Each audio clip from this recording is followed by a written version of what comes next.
Hello दोस्तों, MJR technical पर आपका बहुत बहुत स्वागत है।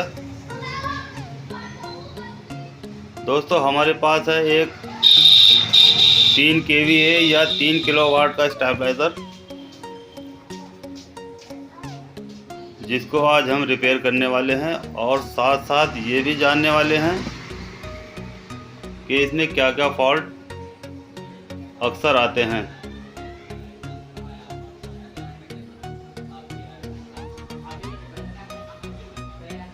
तो दोस्तों आज की इस वीडियो में बड़े ही आराम के साथ या बड़े ही आसानी के साथ आप स्टेबलाइज़र को सही कर सकते हैं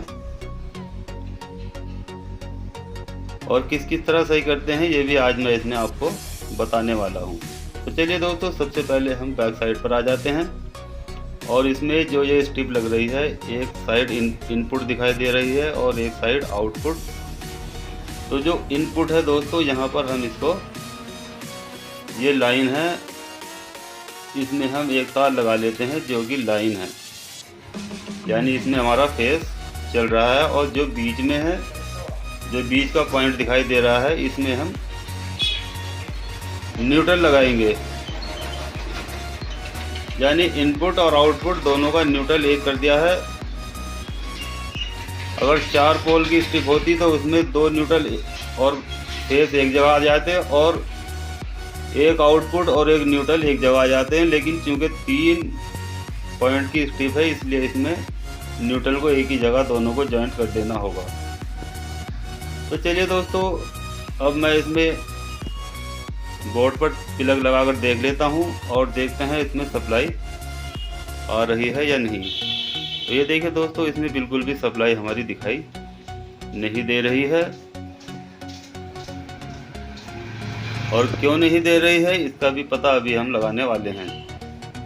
ये देखिए, दोनों रोटरी मैंने घुमाकर इसकी देख ली है और बिल्कुल भी कुछ भी पता नहीं चल पा रहा है कि इसमें सप्लाई है या नहीं। तो चलिए दोस्तों, इसके 4 बोर्ड मैं ऊपर से खोल लेता हूँ, जो कि 2 साइड सामने लगे हुए हैं और 2 इसके बैक साइड में लगे हुए हैं।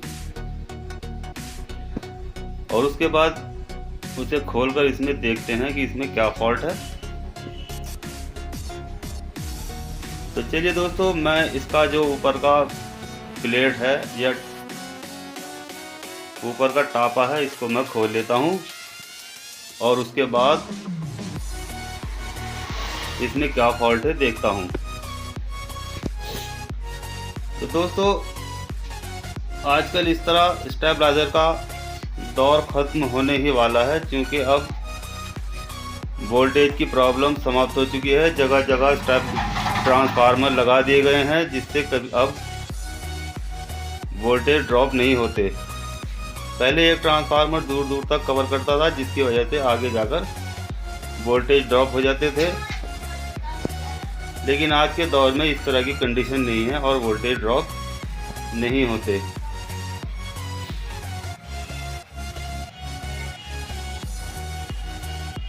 तो चलिए दोस्तों, मैंने इसका ऊपर की जो प्लेट है उसको खोल ली है और अब मैं देखता हूँ इसमें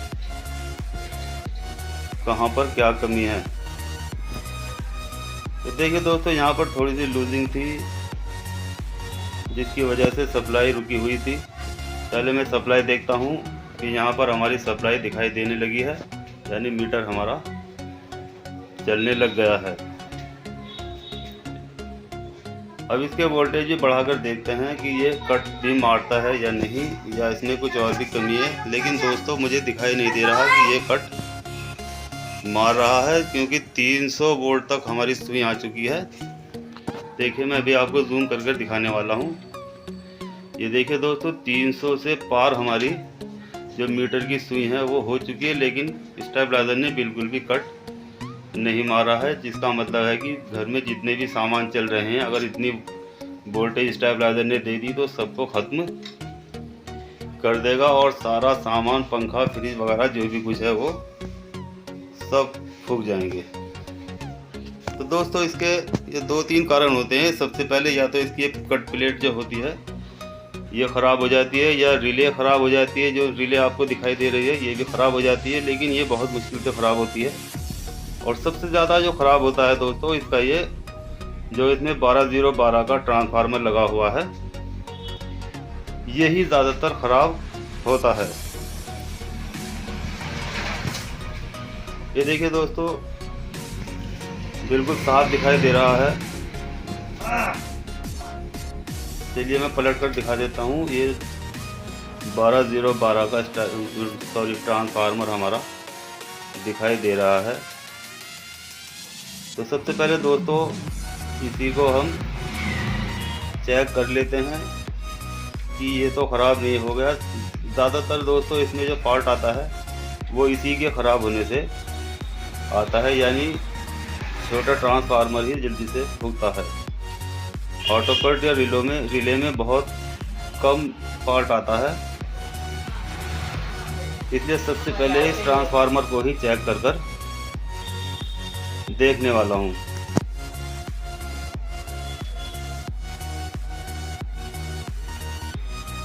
तो चलिए दोस्तों, मैं इसका जो साइड प्लेट है उसको भी, जो इसमें स्क्रू लगे हुए हैं उसको भी निकाल कर बाहर निकाल लेता हूँ, ताकि ट्रांसफार्मर निकालकर आसानी से चेक किया जा सके।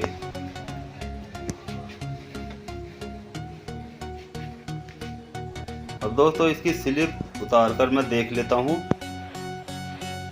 जो स्लिप दूसरी जगहों पर जुड़ी हुई हैं, जिसके जो मेन वायर हैं वो अलग अलग जगहों पर जुड़े हुए हैं, यानी एक मीटर पे लगा हुआ है और एक रिले में गया हुआ है। इसको मैं चेक कर लेता हूँ।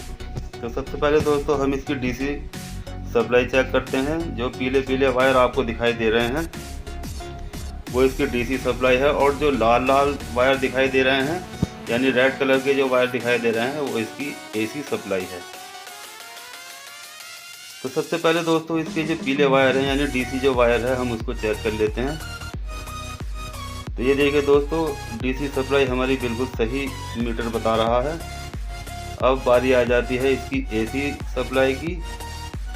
तो एसी सप्लाई बिल्कुल भी दोस्तों ये नहीं दिखा रहा है, यानी कि जैसे मैं मीटर पर स्विंग आपस में लगाता हूँ तो मीटर चलता है, लेकिन जैसे ही मैं इन दोनों तारों को आपस में मीटर पे लगाता हूँ तो ये सप्लाई बिल्कुल भी नहीं दिखा पा रहा है, यानी कि ये मीटर हमारा ख़राब, यानी ये जो ट्रांसफार्मर है दोस्तों ये हमारा बिल्कुल ख़राब हो चुका है। और दोस्तों इसकी जगह हम एक नया ट्रांसफार्मर लेंगे। ये देखिए दोस्तों, ये नया ट्रांसफार्मर मेरे पास है, जो कि 12012 इस पर बना हुआ है।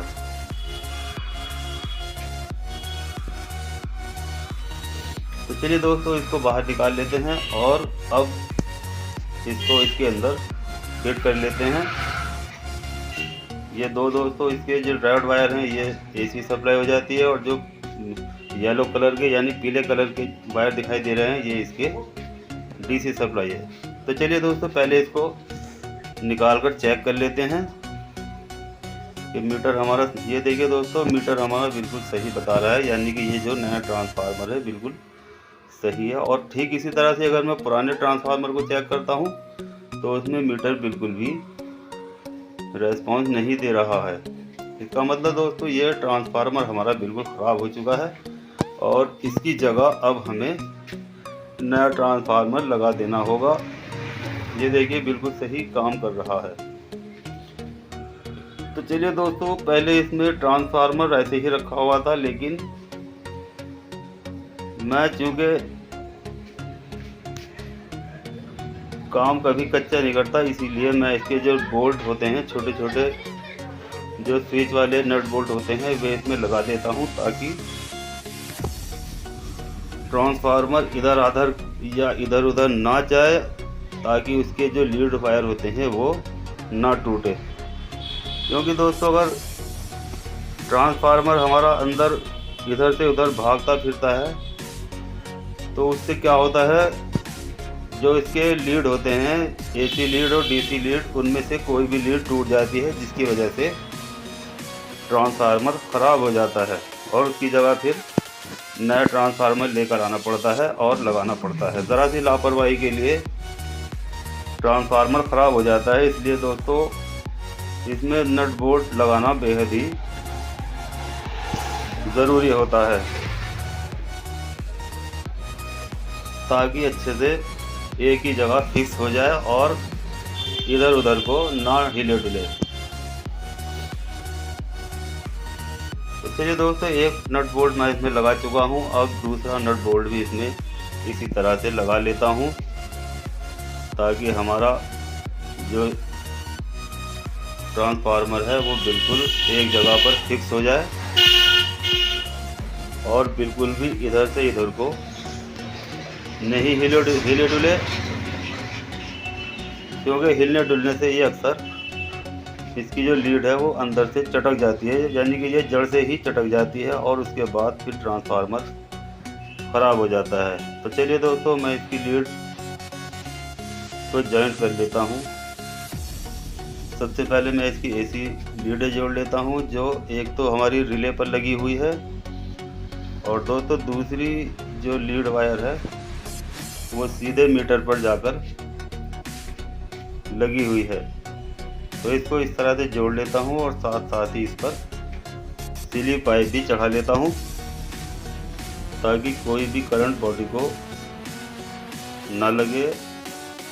अब ये दोस्तों जो येलो वायर है ये हमारी डीसी वायर हो जाती है, जो कि इस कट प्लेट पर लगी हुई होती है और इसी कट प्लेट से दो वायर रिले पर जाती हैं, जो रिले को ऑपरेट करती हैं और कट लगाती हैं।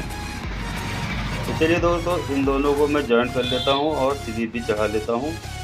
तो यहाँ दोस्तों इस तरह से हमारा ये ट्रांसफार्मर लगकर कंप्लीट हो जाता है। और अब चलिए मैं लीड लगाकर इसे चेक कर लेता हूं कि कहीं कुछ और कमी तो नहीं है।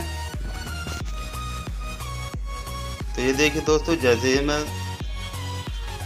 इसका प्लग बोर्ड में लगाता हूँ तो ये हमारा मीटर चलता है। और ये देखिए दोस्तों, जैसे ही मैं इसे बढ़ाता हूँ तो ये 250 वोल्ट पर कट मार देता है। ये देखिए दोस्तों, इस तरह से ये 250 वोल्ट है, यहाँ तक चल रहा है। और इससे आगे जैसे ही मैं इसे बढ़ाता हूँ तो ये फौरन कट मार देता है और वोल्टेज हमारे ड्रॉप कर देता है। तो इस तरह से दोस्तों ज़्यादातर जो फॉल्ट आता है वो इसका ट्रांसफार्मर का ही आता है। रिले का फॉल्ट तो बहुत मुश्किल से कभी कभी ही दिखाई देता है, या उसके बाद जो हमारी कट प्लेट लगी हुई होती है उसमें भी फॉल्ट आ जाता है। लेकिन सबसे ज़्यादा जो फॉल्ट आता है वो ट्रांसफार्मर का ही आता है। तो इस तरह से दोस्तों ये हमारा कंप्लीट हो चुका है और अब बिल्कुल ठीक ठाक काम कर रहा है। और इसे दोस्तों अब मैं बंद कर देता हूँ। और दोस्तों यहाँ मेरी वीडियो पूरी हो जाती है। तो दोस्तों वीडियो अगर अच्छी लगती है तो आप इसको सब्सक्राइब भी करें, बेल आइकन भी दबाएं और लाइक भी करें। बेल आइकन दबाने का मतलब है दोस्तों, अगर मैं जैसे ही अगले सीज़न में, अब चूँकि जाड़ों का सीज़न चल रहा है, जैसे ही गर्मियों का सीज़न शुरू होगा मैं उसमें बहुत सारी वीडियो डालकर अपलोड करने वाला हूं, ताकि आपको बहुत सी वीडियो का आनंद दे सकूं।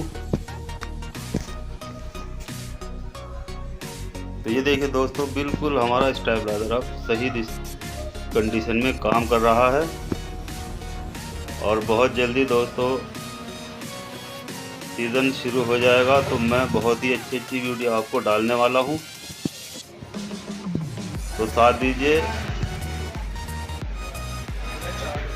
हमारे चैनल को सब्सक्राइब कीजिए और अच्छी अच्छी वीडियो पाने के लिए बेल आइकन को भी ज़रूर दबाएं, ताकि जैसे ही मैं वीडियो अपलोड करूं तो आपके पास तुरंत पहुंच जाए। तो चलिए दोस्तों, मिलते हैं अगली वीडियो पर। तब तक वीडियो को लाइक कीजिए, सब्सक्राइब कीजिए और बेल आइकन भी दबाइए।